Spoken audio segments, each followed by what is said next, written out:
Today we're going to read The Elves and the Shoemaker. Chapter 1, Making Shoes. Once an old shoemaker lived with his wife in a room above their workshop. Each day he laid out his leather, drew different shoe shapes, cut them out and sewed them together. Then he scratched the shoe shape over a wooden foot, cut out more leather and sewed it on. Finally, he cut out thick soles, made holes in them with a huge needle, and sewed the soles onto the shoes. People loved watching the shoemaker at work. Nobody could go past his workshop without looking in. Oh, look at those heels. And at the end of the day, there were always a crowd of people wanting to buy his latest shoes. Chapter 2, Bad Business. One day, the shoemaker's wife spied trouble. A cart passed by the window with cheap shoes painted on the side.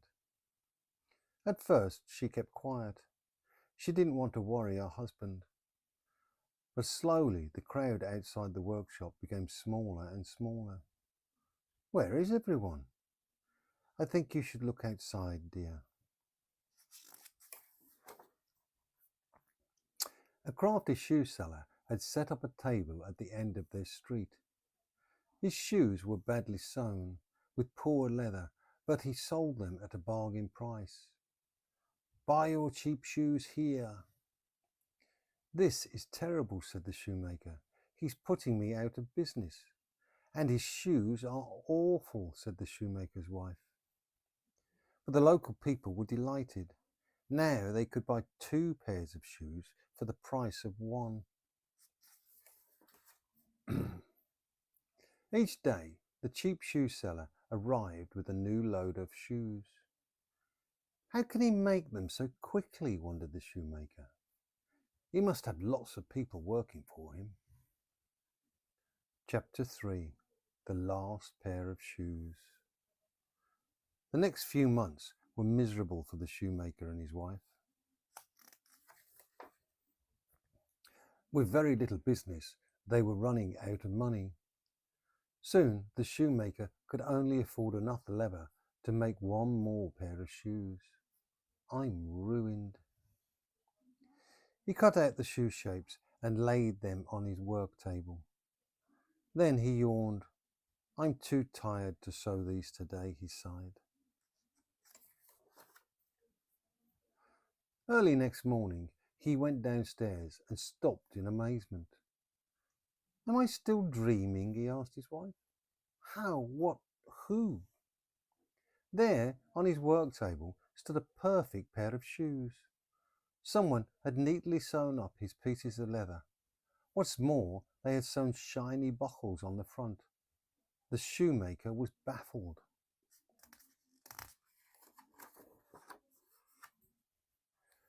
Chapter 4, It Must Be Magic. They're lovely, said the shoemaker's wife, putting the shoes in the window. Before long, a rich gentleman came in.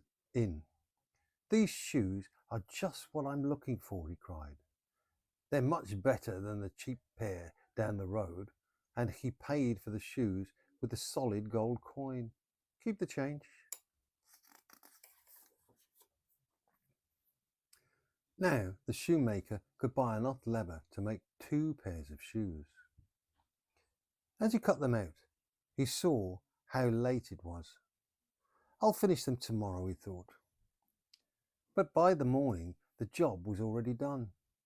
2 neat pairs of shoes were waiting for him, fancy bows and all.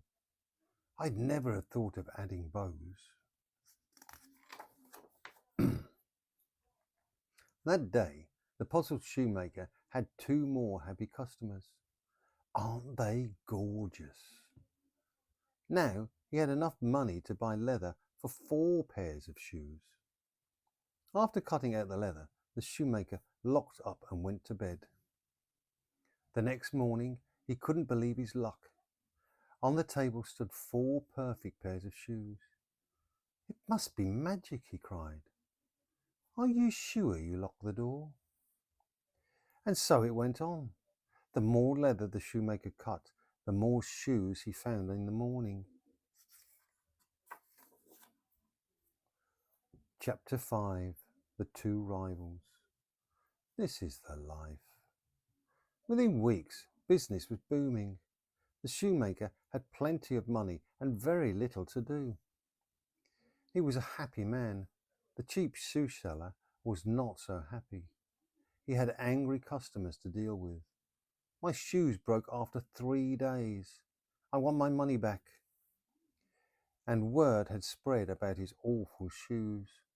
No one wanted to buy them. One evening, there was a knock on the shoemaker's door. It was the shoe seller. "What can I do for you?" asked the shoemaker. "You can stop ruining my business," shouted the seller. He picked up one of the shoemaker's new shoes and studied it carefully. "And you can give me back my helpers," he snorted. "What helpers? We don't know what you mean." With a scowl, the shoe seller stormed out of the workshop. The shoemaker and his wife looked at each other. "Who do you think is making our shoes?" whispered the shoemaker. "I don't know," said his wife, "but let's find out." Chapter 6. The Secret Shoemakers. That night they decided to stay awake and see what happened. They hid behind some coats in a corner of the workshop. Everything was quiet until midnight. 2 little elves rushed in, wearing nothing but rags. They sat down at the table and quickly began to sew. The shoemaker and his wife listened carefully to the elves' chatter. "This is better than making cheap shoes for that rotten attic," said the first elf. "I wish the other elves had escaped as well," said the second. "Never mind," replied the first elf. "If we put that wicked shoe seller out of business, the other elves will be free too," cried the second. "Hurry up or we'll be spotted. It's almost done."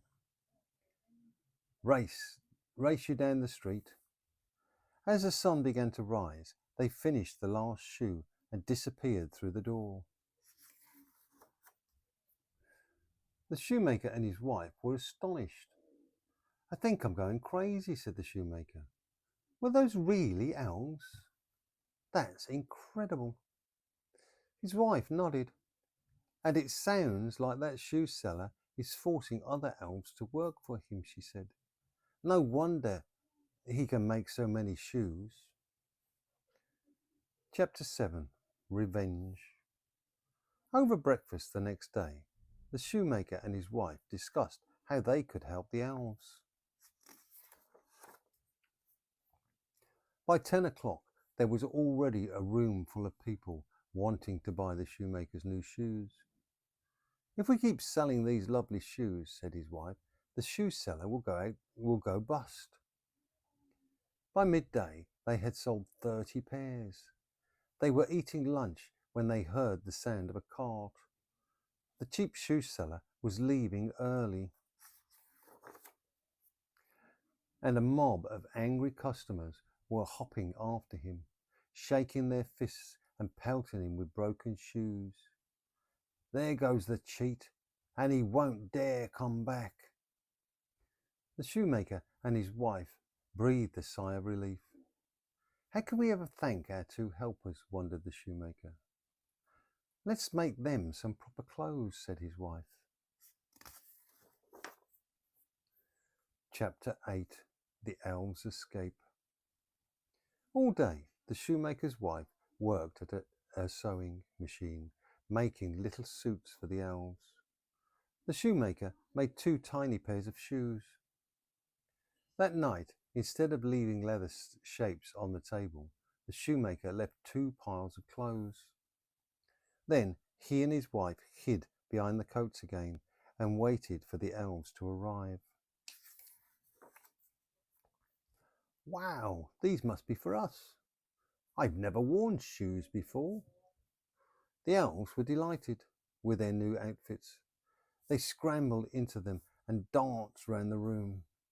How handsome we look. Here they are, called a voice from the street. A second later, there were 14 more elves in the workshop. The two elves stopped dancing. Hey, said one, how did you all escape? The shoe seller let us go, cried the excited elf. He's giving up selling shoes. We put spells on our sewing to make the shoes fall apart. Now we're going to celebrate, said another. Come on, and you can tell us why you're dressed like people. Laughing and joking, the elves skipped off down the street. The shoemaker and his wife smiled as they watched them go. They might have lost their magic helpers, but now they were in business again. They had plenty of customers and lots of ideas for new shoes. As for the elves, they never sewed another shoe. About this story.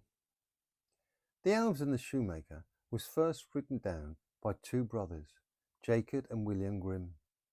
They lived in Germany 2 centuries ago, and together they retold hundreds of fairy tales. Cinderella, Rapunzel, and Snow White are just a few of their other famous stories.